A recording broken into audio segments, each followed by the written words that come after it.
परम पूज्य परम आराध्य श्री गुरु महाराज साहब के चरणों में कोटि कोटि प्रणाम है।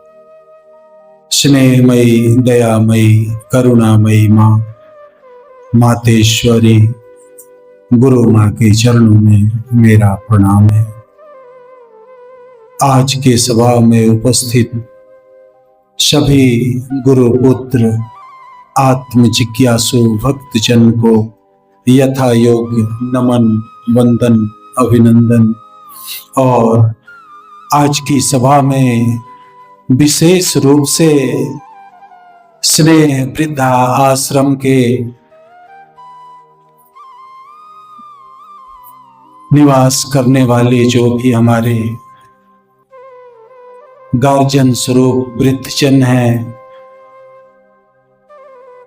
उनके प्रति स्नेह स्पर्श प्रणाम वंदन अभिनंदन। आप लोगों के ही बदौलत हम सबों को वृद्धा आश्रम में गुरु के सत्संग का अवसर प्राप्त हो रहा है। एक बार फरवरी माह में भी आप सबों के चलते ही हम लोगों को गुरु के दरबार का आयोजन करने का अवसर मिला था और पुनः आप लोगों के चलते ही हम लोगों को गुरु के दरबार में उपस्थित होने का यह अवसर प्राप्त हुआ है। इसलिए हम सब आप सबके बहुत बहुत आभारी हैं। आप सबों का स्वागत है, अभिनंदन है। सबसे पहले आप सबों के समक्ष इस सत्संग का एक संक्षिप्त परिचय रखता हूं, उसके बाद गुरु भगवान के संदेश को हम सब श्रवण करेंगे। इस सत्संग का नाम दिव्य चेतना सत्संग, केंद्र नंद आश्रम विक्रम पटना, जो पटना स्टेशन से 30 किलोमीटर दक्षिण अवस्थित है एवं बेटा स्टेशन से 12 किलोमीटर दक्षिण अवस्थित है। इस सत्संग के संस्थापक एवं संचालक परम पूज्य गुरुदेव परमहंस स्वामी नंद जी महाराज, जिनकी तस्वीर मंच पर स्थापित की हुई है। इस सत्संग की स्थापना उन्होंने ईश्वरीय आदेश के तहत की है। इस सत्संग का उद्देश्य मानव धर्म का प्रचार और नैतिक उत्थान। परम पूज्य गुरु भगवान कहते हैं,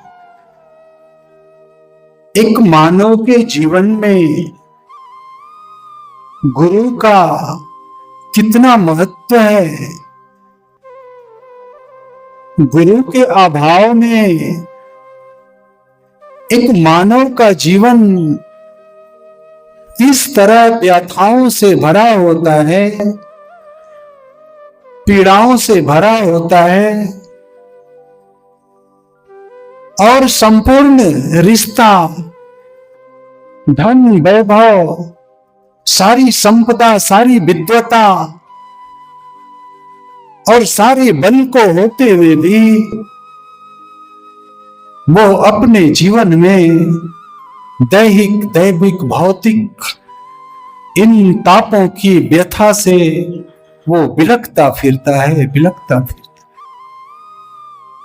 परम पूज्य गुरु भगवान कहते हैं, इसका एक ही कारण है कि मानव के जीवन में एक गुरु की कमी, एक गुरु का सूनापन, एक गुरु का अभाव। जैसे ही एक मानव के जीवन में एक सामर्थ्य गुरु का प्रवेश हो जाता है, उस पल उस क्षण से उसके जीवन की सारी व्यथाएं ठहर जाती हैं। जो व्यथा तांडव करता था ना, जो हमें प्रताड़ित करता था ना, वो ठहर जाता है सिर्फ और सिर्फ गुरु के आगमन से। और गुरु भगवान कहते हैं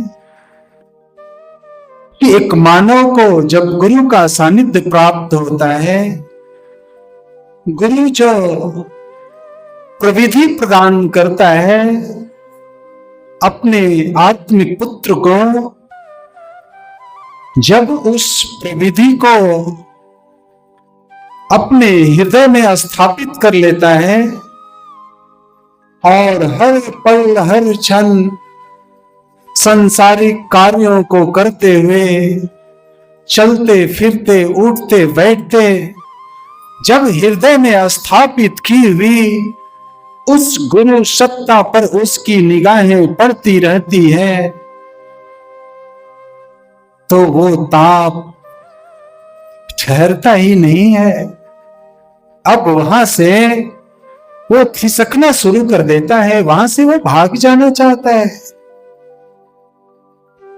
क्योंकि इस सृष्टि के अंदर एक सामर्थ्य गुरु ही वो सत्ता है, वो सामर्थ्यता है जिसके आगे सृष्टि के किसी भी आसुरी वृत्तियों का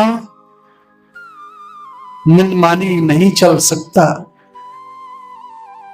गुरु भगवान कहते हैं कि जिन आसुरी वृत्तियों को परमात्मा भी नहीं रोक सकते, वैसे आसुरी वृत्तियों को गुरु नाथ देता है। हम सब पहले के पूर्वजों को हमने देखा है ना, पहले की पीढ़ियों में देखा है ना, कि जो पशु जितना उदंड होता था, जितना बदमाश होता था, उसके नाक में छेदा करके और एक रस्सी से उसे नाथ दिया जाता था और उसके अंदर एक पगहे को बांध दिया जाता था, और जितना वो हरकत करता था उतनी ही पगहा से उसके नाथ में खिंचाव होता था और उसके पीड़ा से वो स्थिर हो जाता था। बहु वैसे ही एक सामर्थ्य, गुरु की सामर्थ्यता ऐसी है कि सारी तांडव करने वाली वृत्तियों को गुरु अपनी सामर्थ्यता और अपनी शक्ति से उसे नाथ देता है।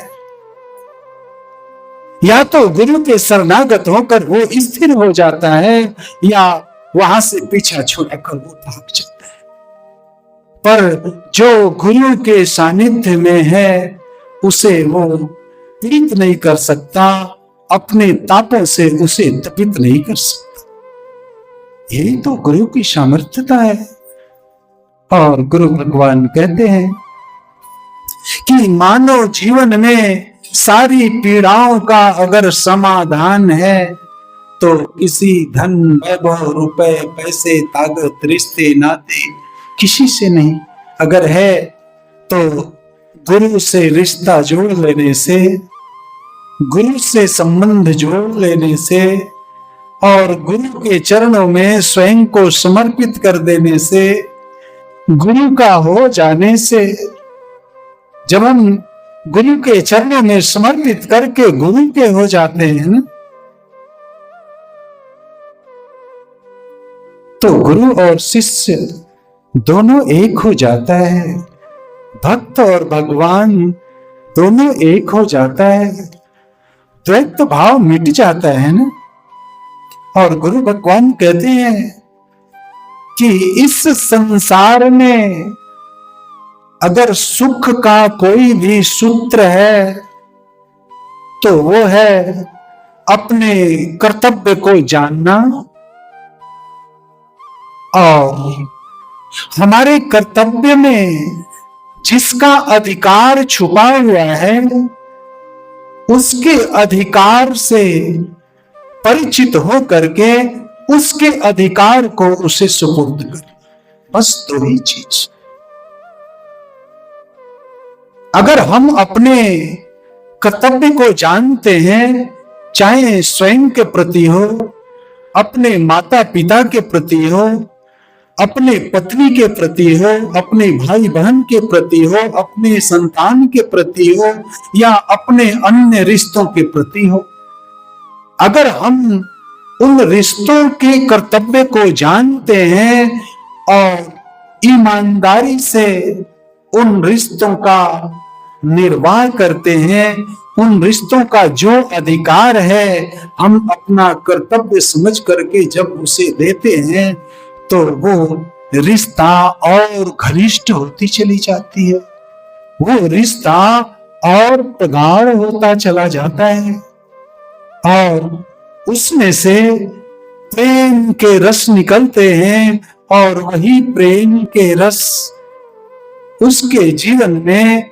सुख, शांति और आनंद की स्थापना करते हैं, जिससे एक मानव का जीवन सुखमय होता चला जाता है, सुखमय होता चला। गुरु भगवान कहते हैं कि अगर किसी रिश्ते में लड़ाई झगड़ा है, किसी रिश्ते में राग द्वेष है, तो समझ लो कि वहां चोरी हो रही है।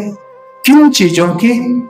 तो किसी न किसी के अधिकार की चोरी हो रही है, या कहीं न कहीं अपने कर्तव्य के प्रति हम पीछे हट रहे हैं, इसीलिए वहां लड़ाई हो रहा है, वहां झगड़ा हो रहा है, वहां अशांति है, वहां द्वेष है और वहां दुख है। गुरु भगवान कहते हैं कि जब अपने कर्तव्य को जान जाओगे और उसका जब दृढ़ता पूर्वक निर्वाहन करोगे, तो सिर्फ और सिर्फ तुम्हारे झोली में सुख, शांति और आनंद होगा, इसके सिवा और कुछ भी नहीं। अगर तुम्हारे पूर्व के कई जन्मों के किए हुए अशुभ कर्म भी प्रारब्ध के रूप में आएंगे, तो तुम्हारे कर्तव्य के आगे वो नतमस्तक हो जाएंगे, वो झुक जाएंगे। वो आए थे तुम्हें सजा देने के लिए, तुम्हें दंड देने के लिए, पर तुम्हारे इस कर्तव्य के पालन को देख करके वो तुमसे मैत्री संबंध स्थापित कर लेगा, तुम्हारा मित्र बन जाएगा। और एक मित्र अपने दूसरे मित्र को दुख नहीं देता, कष्ट नहीं देता, अपने हृदय की सारी बातों को उसके साथ आदान प्रदान करता है, क्योंकि मित्र को गुरु भगवान कहते हैं कि दोस्त, दोस्त उर्दू शब्द है, दोस्त का मतलब होता है दोस्त, दो अस्त, यानी दोनों एक दूसरे में अस्त हो जाना, एक दूसरे में अपने आप को प्रविष्ट कर देना, गला देना, समर्पित कर देना या मिटा देना, या दोनों मिलकर के एक हो जाना, इसी को कहते हैं कि दोस्त। जो हमारे अशुभ फल कर्मों का प्रारब्ध हमें दुख देने आया था, हमसे मैत्री संबंध स्थापित करके हमारा मित्र बन करके और हमारा दोस्त बन गया। आया तो था दुख देने, अब हमारे दुख और सुख दोनों का वो सहभागी हो गया। हमारे दुख से भी वो दुखी होने लगा और हमारे सुख से भी वो सुखी। और गुरु भगवान कहते हैं कि कब होता है? जब हम अपने कर्तव्य को जानते हैं, अपने कर्तव्य का ईमानदारी पूर्वक निर्वाहन करते हैं। इसीलिए गुरु भगवान ने कहा है कि हमारी दिव्य चेतना सत्संग साधना की प्रथम शिक्षा अपने कर्तव्य को जानो, कि तुम्हारा कर्तव्य क्या है। इस कर्तव्य को जानना ही मानव धर्म पर चलने का एक मार्ग प्रशस्त है। अगर आप अपने कर्तव्य को जाने बिना आप धर्म के मार्ग पर चलना प्रारंभ कर देंगे, तो उस धर्म के मार्ग में आपसे अधर्म भी होगा। अगर धर्म होगा तो शुभ फल देगा और अधर्म होगा तो अशुभ फल देगा, जो आने वाले काल में आपके लिए अवरोध, दुख, पीड़ा, चाहे दैहिक, दैविक, भौतिक, किसी न किसी ताप के रूप में आपके जीवन में आकर और वो रुकावट पैदा करेगा। इसीलिए गुरु भगवान कहते हैं अपने अधिकार को जानो। जब तुम अपने अधिकार को जान जाओगे ना, और उसके प्रति जब तुम दृढ़ संकल्पित हो जाओगे, तो किसी के प्रति अपने अधिकार की तुम चोरी नहीं कर सकते। चाहे आपके बुजुर्ग माता पिता हो, आपके भाई बहन हो, आपकी पत्नी हो, आपके बच्चे हो, जो उनका अधिकार है आप अपना कर्तव्य समझ करके उसकी आप पूर्ति करेंगे। और गुरु भगवान कहते कि इस सृष्टि में अपने कर्तव्य के निर्वहन से बड़ा कोई धर्म नहीं है। जिसने अपने कर्तव्य को जान लिया, समझो कि वो ईश्वर पथ पर चलना प्रारंभ कर दिया। उसका ईश्वर से मिलन होना तो निश्चित हो गया, निश्चित हो गया। कर्तव्य के अंदर इतनी ताकत होती है कि जब आप कर्तव्य को धारण कर लेते हैं, तो आप जब कर्तव्य का पालन करना छोड़ भी देते हैं ना, तो आपकी कर्तव्य चिल्ला चिल्ला करके आपके कर्तव्य की याद दिलाती है। हम सब, हमारी माताएं जानती हैं, जब उन्होंने अपने जीवन में अपने शिशु को जब प्रसव दिया, जन्म दिया ना, तो उनका बच्चा तो अनबोलता होता है ना। जब रोता है तो वह क्यों रोता है, उसे क्या चाहिए, वह बोल नहीं पाता, पर जैसे वो चीखता है, रोता है, तो उसकी मां जान जाती है कि हमारे बच्चे को क्या चाहिए। उसे भूख लगी है, उसे प्यास लगी है, या उसे सोना है, या उसे मलमूत्र त्याग करना है। उस बच्चे के प्रति मां का जो कर्तव्य होता है, मां का कर्तव्य चीख चीख कर उसे याद दिलाने लगता है, और मां सारे कामों को छोड़ करके अपने बच्चे के प्रति अपने कर्तव्य को निर्वहन करने के लिए वो दौड़ पड़ती है। वैसे ही तो भगवान कहते हैं कि एक मानव के जीवन में उसके स्वयं के प्रति और उससे जुड़े हुए सारे रिश्तों के प्रति उसका कर्तव्य पालन ही सर्वोपरि है। अगर वो अपने कर्तव्य का पालन करता है तो हर पल हर क्षण उसके जीवन में सुख शांति और आनंद की स्थापना होती चली जाती है। उसे अपने जीवन को सुखमय बनाने के लिए कहीं भी झोलियां फैलाने की जरूरत नहीं, क्योंकि वो अपने कर्तव्य के प्रति वफादार है, वफादार है। और ये कर्तव्य ही है जो एक मानव को धर्म परायण बनाता है, अपने धर्म पर चलने के लिए उसे प्रेरित करता है, उसे पुरस्कृत करता है, उसे पुरस्कृत करता है, उसे प्रोत्साहित करता है। और जब वो बार बार अपने धर्म पर चलता है तो एक धर्मी बन जाता है, और वही तो भगवान का, परमात्मा का चहेता होता है, प्यारा होता है, प्यारा। पर गुरु भगवान कहते हैं कि अक्सर हम सब संसार में तो छोड़ दो, अपने समाज में, अपने घर में, अपने परिवार में जो हमारे सगे हैं उन्हें भी हम लड़ते झगड़ते मारते कटते हुए भी हमने देखा है। और आम मानव को तो छोड़ दें, बड़े बड़े ऋषि मुनि संत महात्मा गुरुजन जो धर्म की, ब्रह्मांड की, उस देवी देवताओं की, ब्रह्मा विष्णु महेश की जो ज्ञान प्रदान करते हैं, जो शिक्षा प्रदान करते हैं, जो अपने घर गृहस्थी संसार को छोड़ करके और सिर्फ उस परमात्मा को भजने और परमात्मा को पाने की साधना कर रहे हैं, वो भी आपस में लड़ते हैं, झगड़ते हैं, ईर्ष्या है, द्वेष है। जब उन्होंने घर गृहस्थी रिश्ते नाते सारे संसार को छोड़ दिया, उन्हें अब क्या चाहिए कि वो लड़ते और झगड़ते हैं।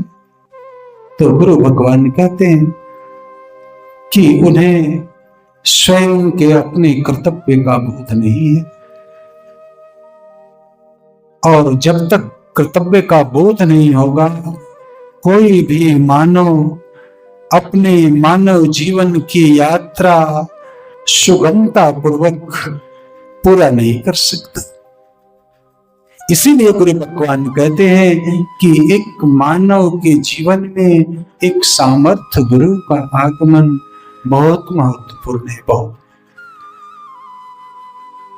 वो ज्ञान का दाता होता है, वो किसी के प्रति भेदभाव नहीं करता, वो किसी की योग्यता और पात्रता को नहीं देखता।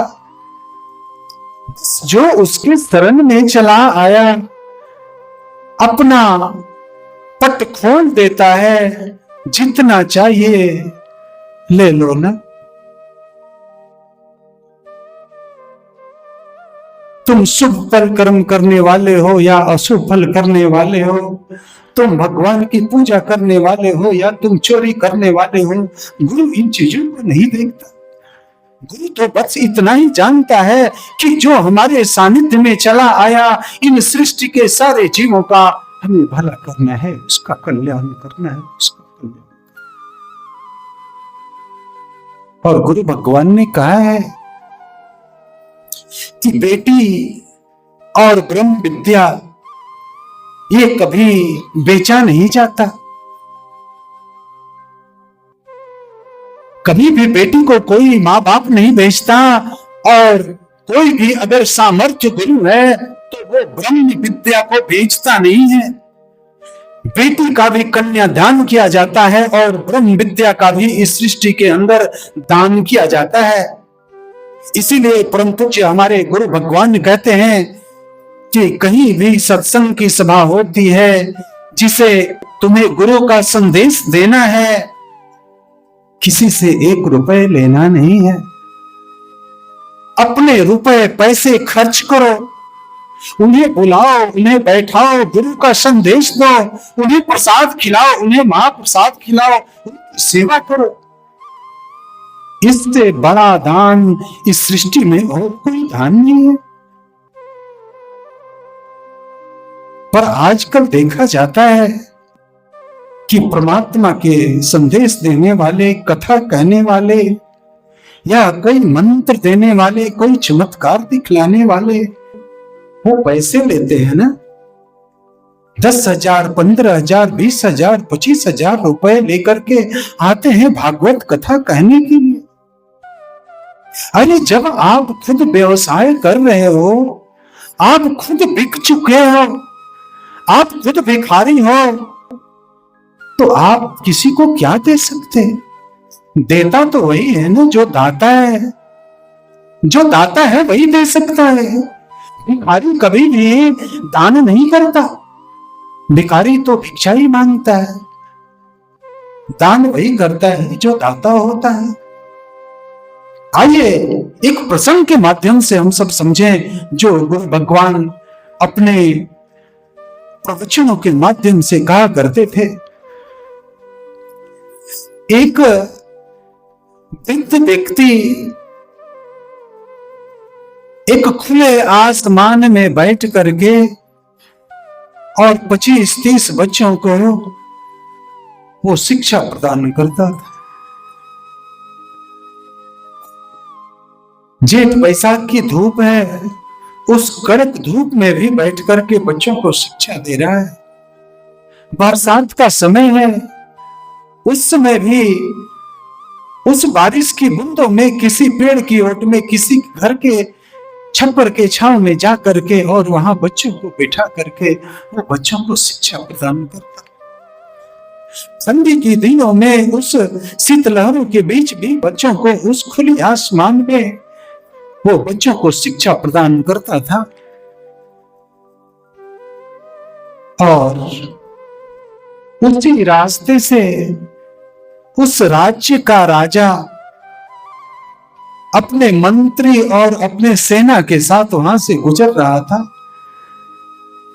उसकी दृष्टि जब पड़ी कि एक व्यक्ति 10-12 छोटे छोटे बच्चों को बिठा करके इन चिलचिलाती हुई धूप के अंदर क्या कर रहा है, अपने मंत्री को भेजा कि जाओ पता करो वहां क्या हो रहा है। मंत्री गया, पता किया और आकर के कहता है कि राजा साहब, वो एक शिक्षक हैं और जितने बच्चे दिख रहे हैं सारे विद्यार्थी हैं और वो उनको शिक्षा प्रदान कर रहा है। राजा कहता है उस शिक्षक को जाकर बोलो कि कल सुबह हमारे राज दरबार में वो आएगा और उसे बच्चों को पढ़ाने के लिए स्कूल, छत, जो भी उसे सुविधा चाहिए वो सारी सुविधा उसे मुहैया कराया जाएगा।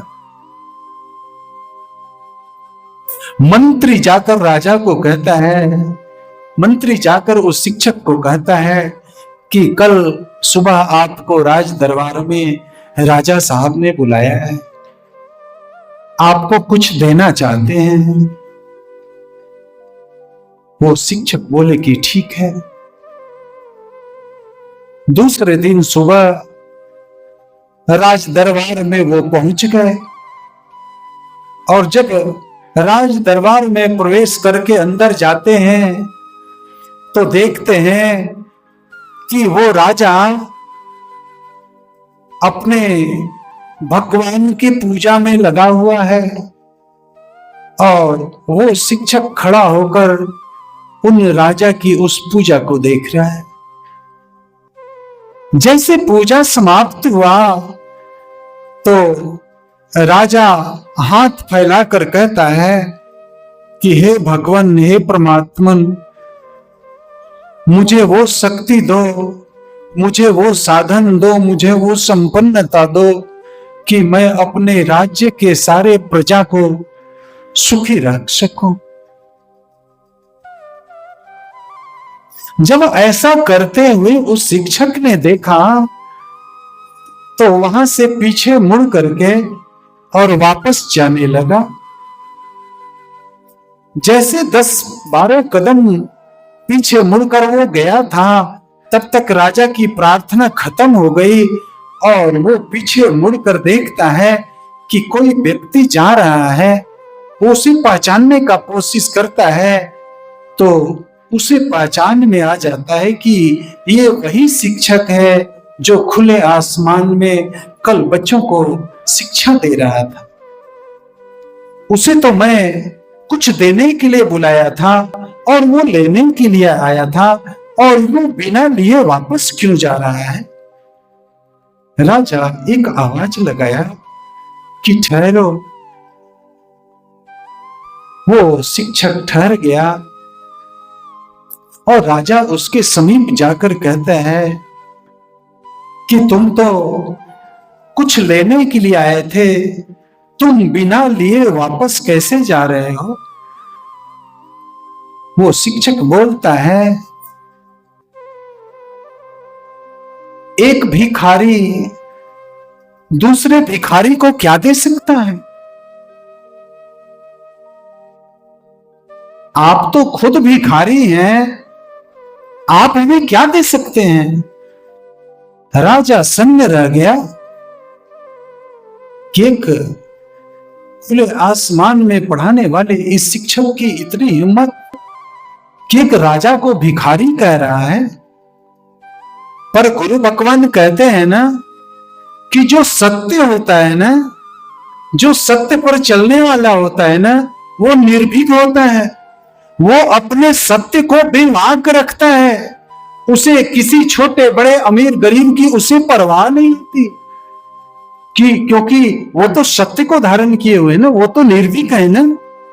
उसके अंदर से जो कुछ भी निकलेगी तो बिना शर्त निकलती है कि सत्य तो सत्य ही है ना। और राजा को कहता है कि हाँ, हमने तो सोचा था कि किसी राजा के पास मैं आया हूं, उस राजा से मुझे कुछ सहायता मिलेगी जो मैं बच्चों को पढ़ाने के लिए अच्छे छत का निर्माण करूंगा जिसमें बच्चे हर मौसम में सुगमता पूर्वक शिक्षा पा सके। पर यहां तो मैं देख रहा हूं कि जिस राजा से मैं मदद मांगने के लिए आया था, वो राजा तो खुद भिखारी है। वो राजा तो खुद भिखारी है। अपने राज्य के संचालन करने के लिए खुद परमात्मा से वो भिक्षा मांग रहा है। तो एक भिखारी दूसरे भिखारी को क्या दान दे सकता है? आप तो खुद मांग रहे हो, यानी मांगने वाला तो भिखारी है ना। और जब आप खुद ही मांग रहे हो तो उस भिखारी से मैं क्या भिक्षा मांगू? अगर आप दाता होते तो मैं आपसे मांग सकता था। आप भी अगर मांग करके देते हो तो मैं स्वयं क्यों ना उसी से मांग लूं जिससे आप मांगते हो। राजा सन्न रह गया और उस शिक्षक की बातें राजा को हृदय से लग गई और राजा को महसूस हो गया कि ये शिक्षक जो हमारे सामने खड़ा है ये कोई आम मानव नहीं है। राजा के हृदय को झकझोर दिया और राजा उस शिक्षक से बोलता है कि आप सबसे पहले यह बताओ कि आप कौन हो, आप अपना परिचय तो दो। वो शिक्षक कहता है बस मैं तो एक आम मानव हूं ना, और मैं उन बच्चों को शिक्षा दान स्वरूप दे रहा हूं। उसके एवज में मैं कोई धन नहीं ले रहा। हमारे पास सामर्थ्यता नहीं है तो हमारे पास ज्ञान है ना, हमारे पास विद्या है ना, उस विद्या को तो मैं दान कर सकता हूं ना। और उस विद्या को दान करने के लिए किसी महल की जरूरत नहीं। विद्या तो चलते फिरते किसी पेड़ के नीचे, किसी छत के नीचे, कहीं भी एक जगह ठहर करके उस विद्या को दिया जा सकता है, दान किया जा सकता है। तब वो व्यक्ति जब ऐसी ऐसी बातों को राजा के समक्ष रखना शुरू किया तो राजा के हृदय का स्पंदन हो गया और राजा कहता है कि आप कोई न कोई, आप महान आत्मा है, आप महापुरुष हैं, आप अपना परिचय दें। तब वो शिक्षक अपने वास्तविक रूप में आता है। वो कौन था? तो एक सद्गुरु था, सद्गुरु। उन बच्चों को ही ज्ञान देने नहीं, उस राजा को भी उस विद्या का, उस ज्ञान का दान करने वो चला गया।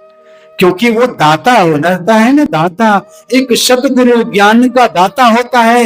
इस सृष्टि के अंदर उसकी दृष्टि जिस पर भी पड़ जाती है कि जिसे ज्ञान की आवश्यकता है उस तक वो पहुंच जाता है, उस ज्ञान का दान करने के लिए, ज्ञान का दान करने के लिए। उसके एवज में गुरु कुछ भी नहीं लेता, कुछ भी नहीं लेता। क्योंकि गुरु कहता है कि बेटी और विद्या दान किया जाता है, कभी बेचा नहीं जाता। अगर जो विद्या को बेचता है और जो बेटी को बेचता है, इस सृष्टि के अंदर उससे बड़ा अधर्म और कोई नहीं है। कोई मर्डर भी कर देता है तो वो अधर्म उसके आगे छोटा है जो बेटी और विद्या को बेचता है। ये एक सामर्थ्य गुरु की सामर्थ्यता है और एक सामर्थ्य गुरु का ज्ञान है।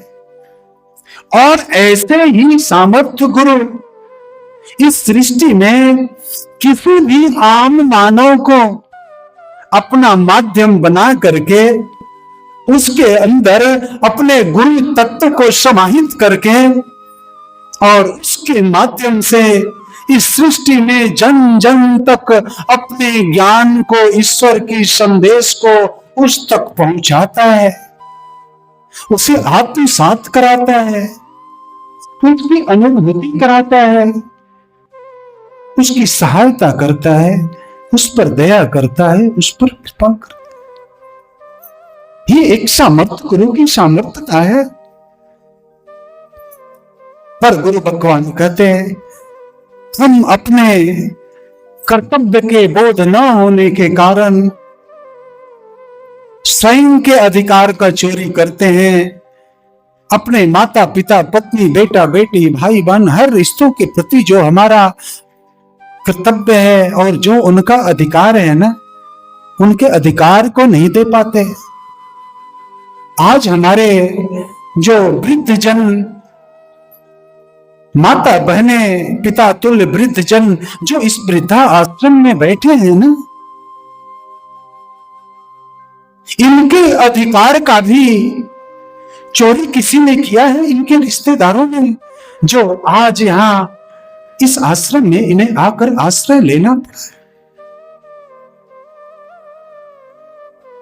और सिर्फ हमने, गुरु भगवान कहते हैं कि गुरु के अभाव में इस सृष्टि के अंदर जितने भी मानव हैं जो गुरु से जुड़े हुए नहीं हैं, वो अपने कर्तव्य का बोध नहीं कर पाते।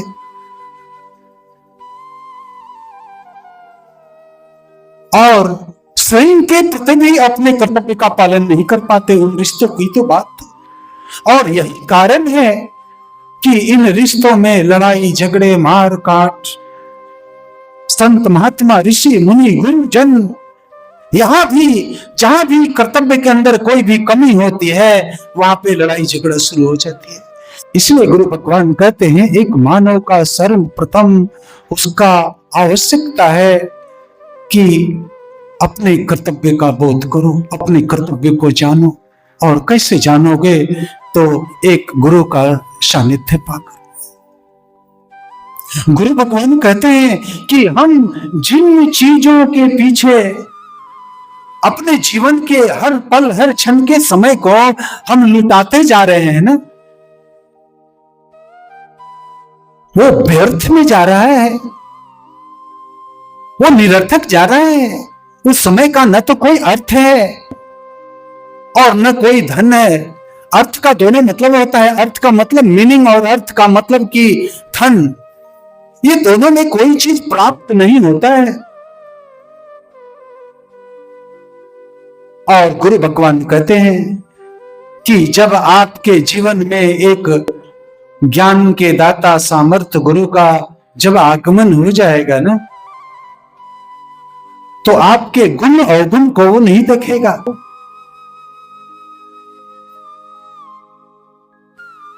क्योंकि उसके सानिध्य में जो आता है ना, बिना भेदभाव का उसे वो स्वीकार कर लेता है, उसे अपना लेता है। और कहते हैं ना कि किसी भी पुत्र को कोई भी पिता किसी स्थिति परिस्थिति में दुखी नहीं देख सकता, चाहे वो पुत्र सीधा ही क्यों ना हो, चाहे वो पुत्र उदंड ही क्यों ना हो। पिता उसकी उदंडता को भी क्षमा कर देता है और उसे उतना ही प्यार देता है जितना अपने सुपुत्र को प्यार करता है, क्योंकि वो उसका संतान है ना। ऐसे ही जो सामर्थ्य गुरु के सानिध्य में चला जाता है, वैसा सामर्थ्य गुरु अपने शिष्य को, अपने आत्मिक पुत्र के गुण अवगुण को नहीं देखता। अपनी सामर्थ्यता से उसके सारे अंधकार, उसके सारे अज्ञान को मिटा देता है। उसके अंत में अपनी उस गुरु तत्व की ज्योति को प्रज्वलित कर देता है, उसके अंतःकरण को प्रकाशित कर देता है और उसकी अज्ञानता, उसके अंधकार मिट जाता है और वो ज्ञान के भूमि पर चला जाता है और सारे शुभ और सारे सत्य उसे देखने लगते हैं और उस मार्ग पर वो चलने के लिए अपने कदम को धीरे धीरे बढ़ाने लगता है और उसके गुरु की उसकी सहायता, उसका सानिध्य भी उसे मिलने लगता है। गुरु भगवान कहते हैं कि जिन रुपए पैसे जायदाद जिसके पीछे तुम इतने लगे हुए हो ना, अपनी चैन खो रहे हो, अपनी सुकून खो रहे हो, उसकी जरूरत नहीं है। गुरु भगवान कहते हैं कि उसकी जरूरत नहीं है। एक मानव को जीवन में जीने के लिए उसे क्या चाहिए? तो गुरु भगवान कहते हैं रोटी, कपड़ा और मकान। उसे इस शरीर को चलायमान रखने के लिए भोजन, इस तन को ढकने के लिए वस्त्र और हर मौसम से सुरक्षित रहने के लिए एक मकान। पर अक्सर हम सब देखते हैं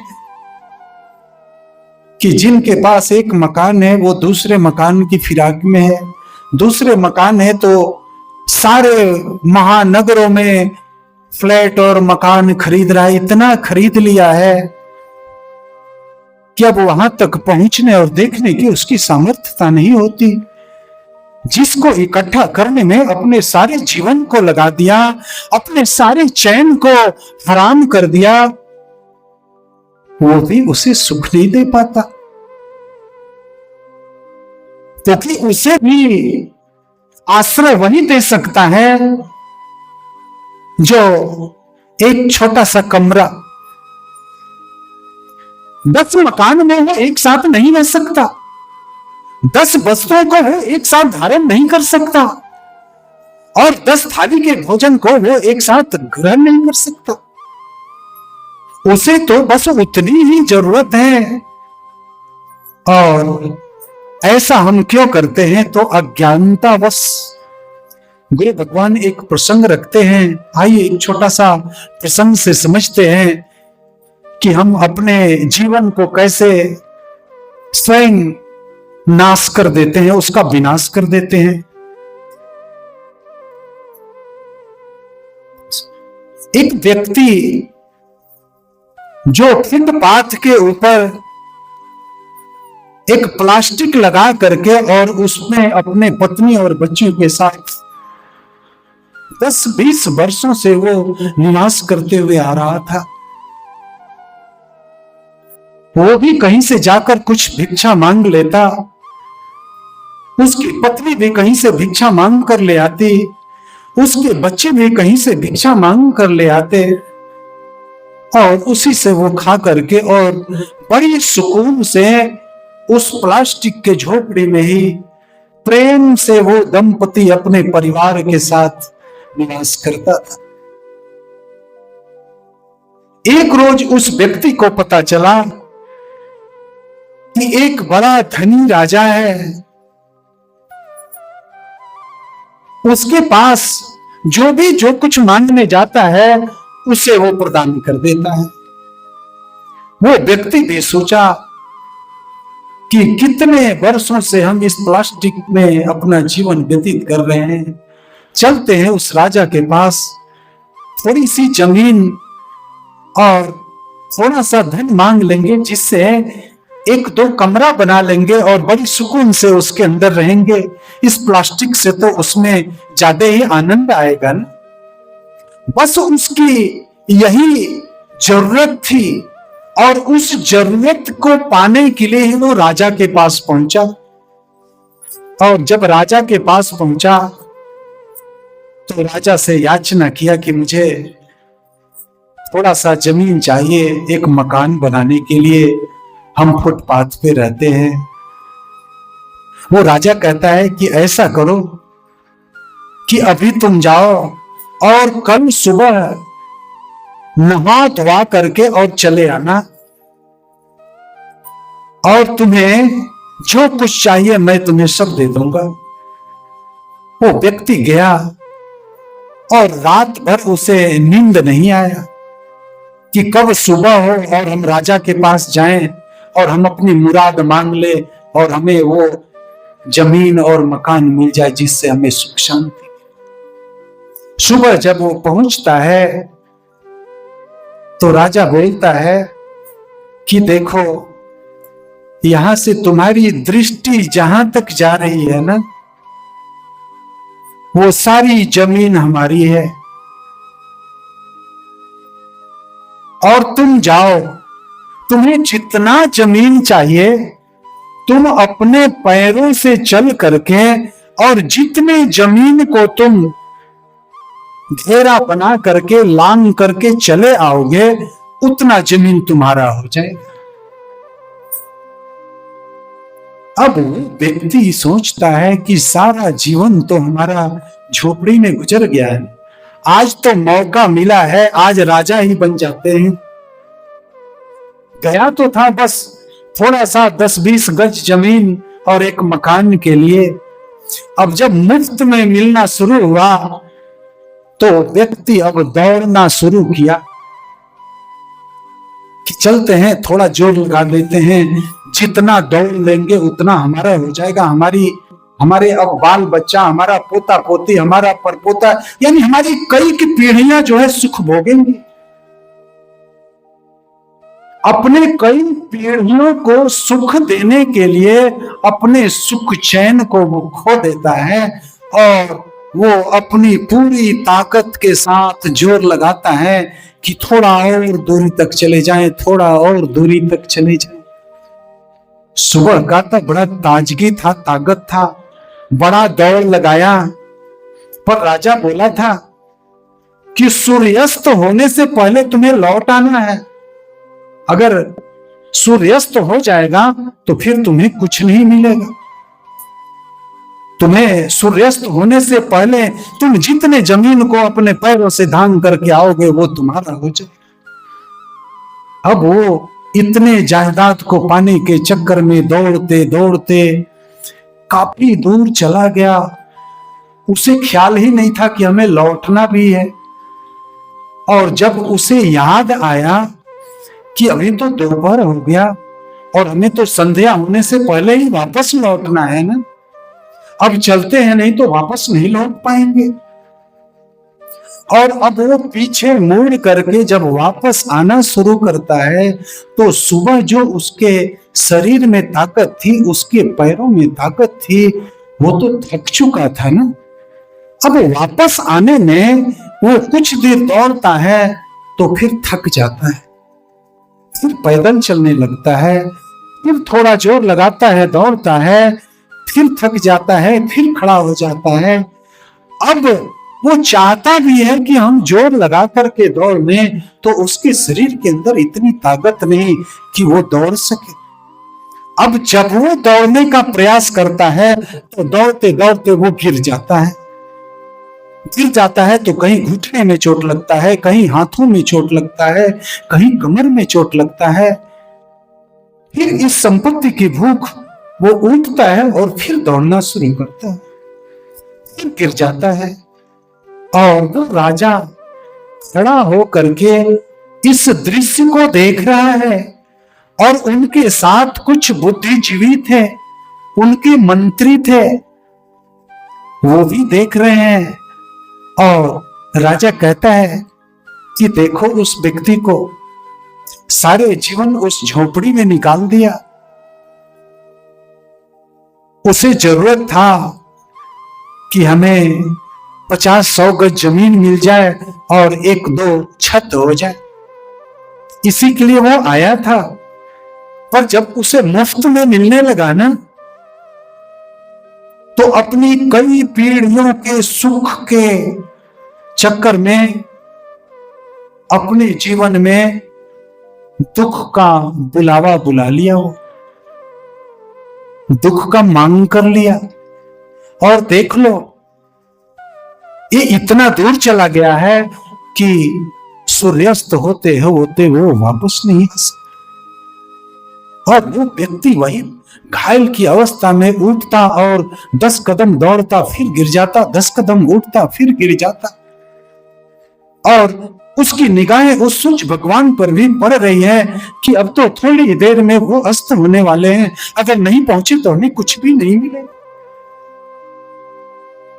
इसी फिक्र में उठता और जोर लगाता, लगाते लगाते एक बार राजा के पास पहुंचने से 200-400 गज दूर ही था कि अंतिम बार गिरा और उसके प्राण पखेरु उड़ गए, उसकी मौत हो गई, वो कुछ भी नहीं पा सका।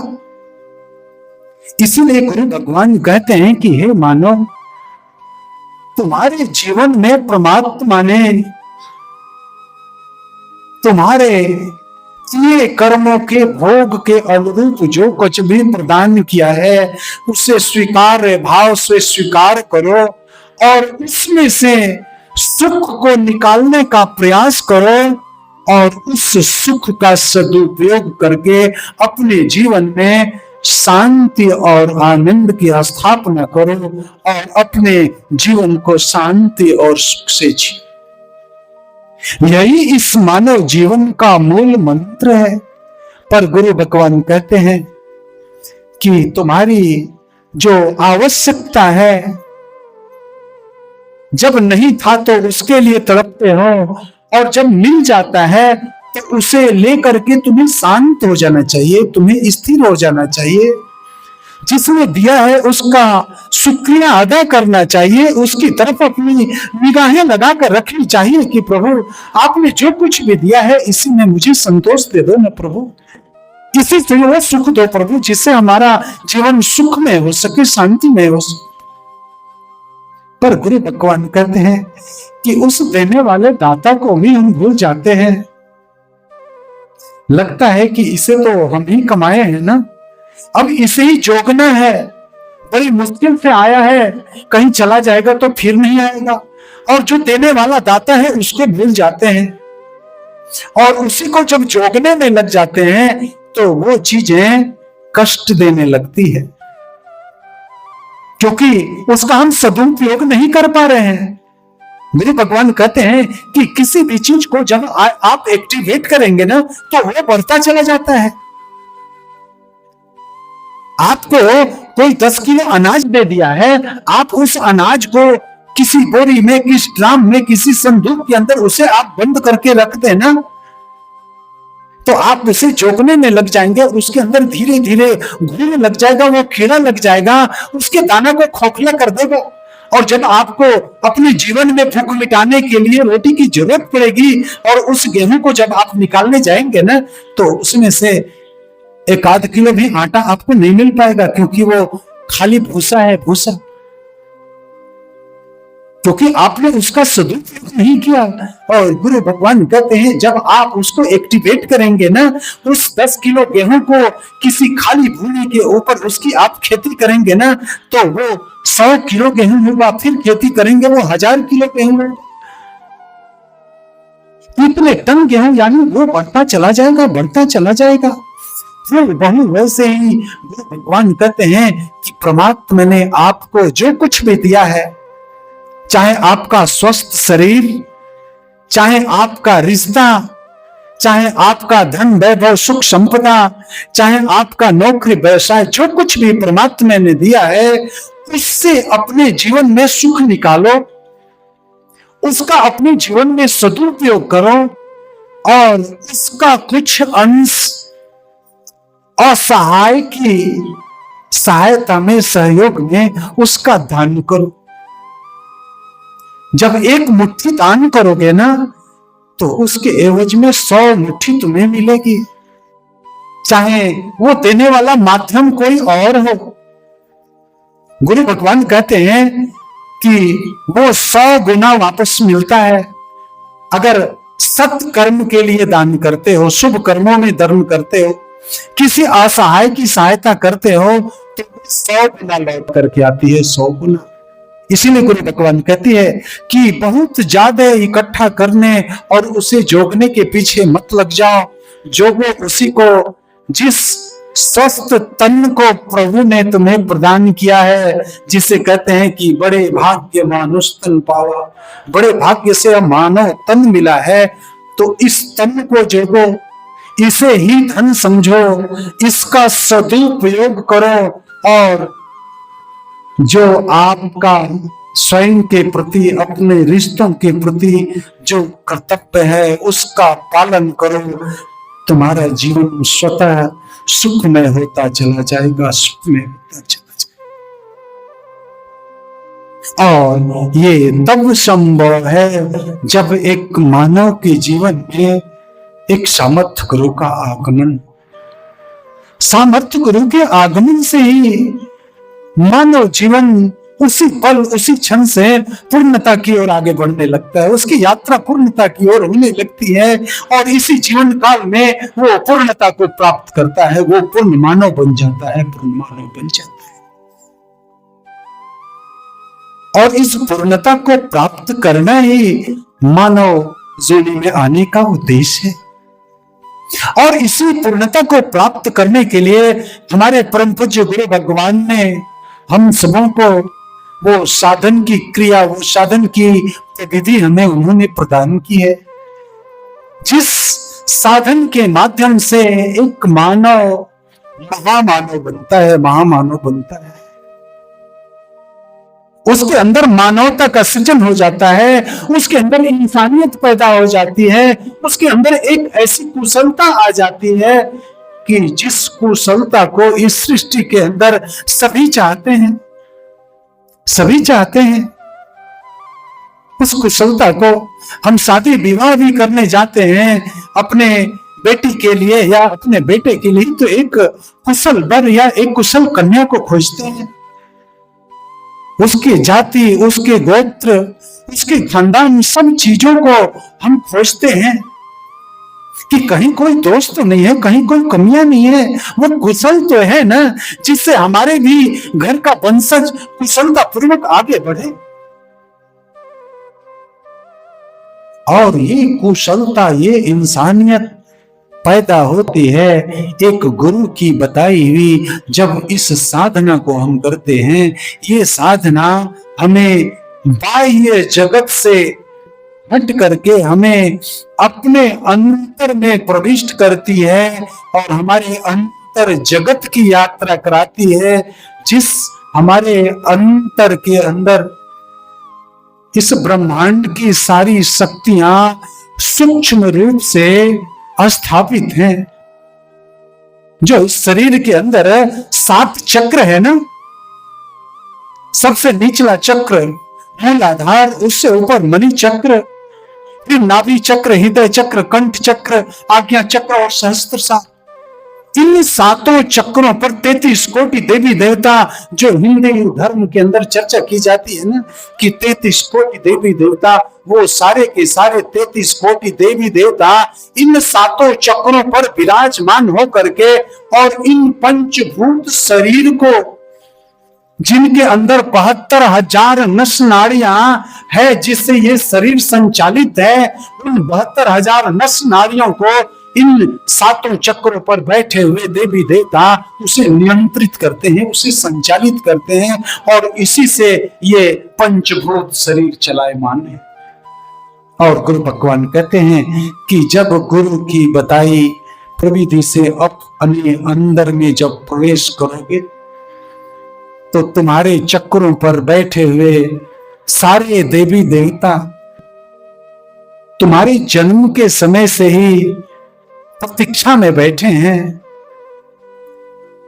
कि वो कब हमारे और मुख करे, हमारे तक चल कर आए, हम अपना परिचय उसे दें, उससे संबंध स्थापित करें और उसके जीवन में सहायता प्रदान करें, हम अपनी शक्ति से उसकी सहायता करें। ये सारी देवी देवता हमारे सहायता के लिए ही इन चक्रों पर बैठे हैं, पर हम उन देवी देवता की सहायता के लिए दर दर भटक रहे हैं, बाहर भटक रहे हैं। और गुरु भगवान कहते हैं कि वो तो इतना निकट है ना कि उससे नजदीक और कोई नहीं है। तुम्हारा हृदय भी धड़क रहा है ना, तो उसी के बदौलत तुम्हारी श्वासें भी चल रही है ना, उसी के बदौलत समझ लो कि वो कितना निकट है, कितना निकट है, इतना अति निकट है। और इसीलिए ईश्वर के विषय में कहा गया है कि तेरे अंदर ही तोड़े बैठा है, फिर भी कहता है देखा नहीं है, बस विचारों का है एक पर्दा और तो कोई पर्दा नहीं है। बस हमारी विचार है ना, हमें आज तक दूर दूर मंदिर, मस्जिद, गुरुद्वारे, तीर्थाटन, बद्रीनाथ, केदारनाथ, किन किन धामों में हम लेकर के जा रहे हैं, पर वहां दर्शन नहीं हो पा रहा है।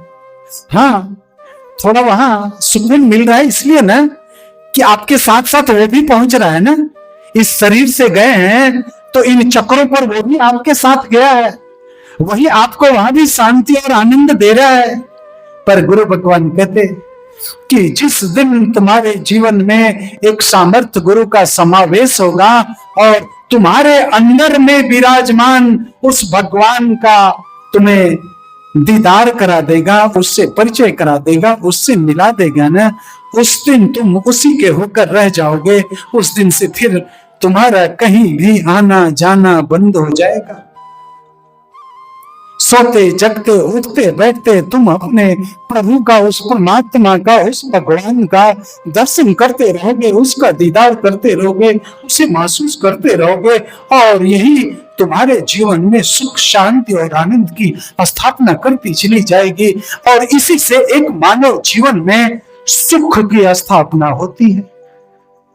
इसीलिए गुरु भगवान कहते हैं कि सुख और दुख, धन वैभव रुपए पैसे वो कहीं बाहर नहीं, वो तुम्हारे अंदर में है।